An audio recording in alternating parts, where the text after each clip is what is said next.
bin jetzt in Mailand, aber bis ich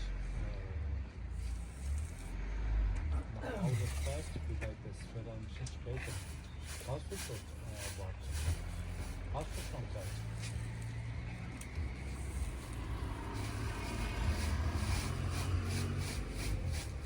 Aha, Yok mu?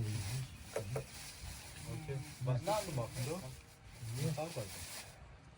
Dann ist aber nicht. Aha, ah, okay.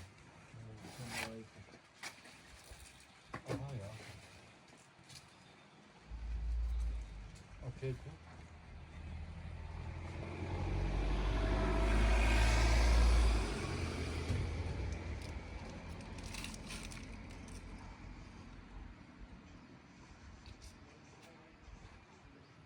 Okay, ja, wir melden uns.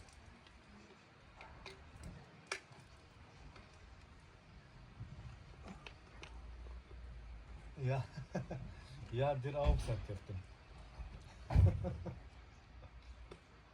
Ja, ja, es ist richtig. Mach's gut. Ciao. Bis später, ja. Tschüss.